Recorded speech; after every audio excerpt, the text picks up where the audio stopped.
আমাদের দিন পৃথিবী। এই পৃথিবীতেই লক্ষ লক্ষ বছর আগে ঘটেছিল প্রাণের উন্মেষ, আর বহু বিবর্তনের পথ ধরে পৃথিবীর বুকে আবির্ভূত হয়েছিল অতি বুদ্ধিমান প্রাণী মানুষ।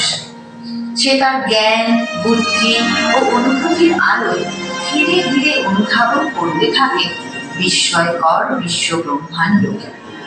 বুঝতে শেখে এই জগতে সবই এক মহাশক্তির রূপান্তর মাত্র। আজ আমরা সেই শক্তিকে অনুভব করি মা দুর্গার রূপে। তিনি সৃষ্টির আদি শক্তি, প্রাণের আশ্রয়।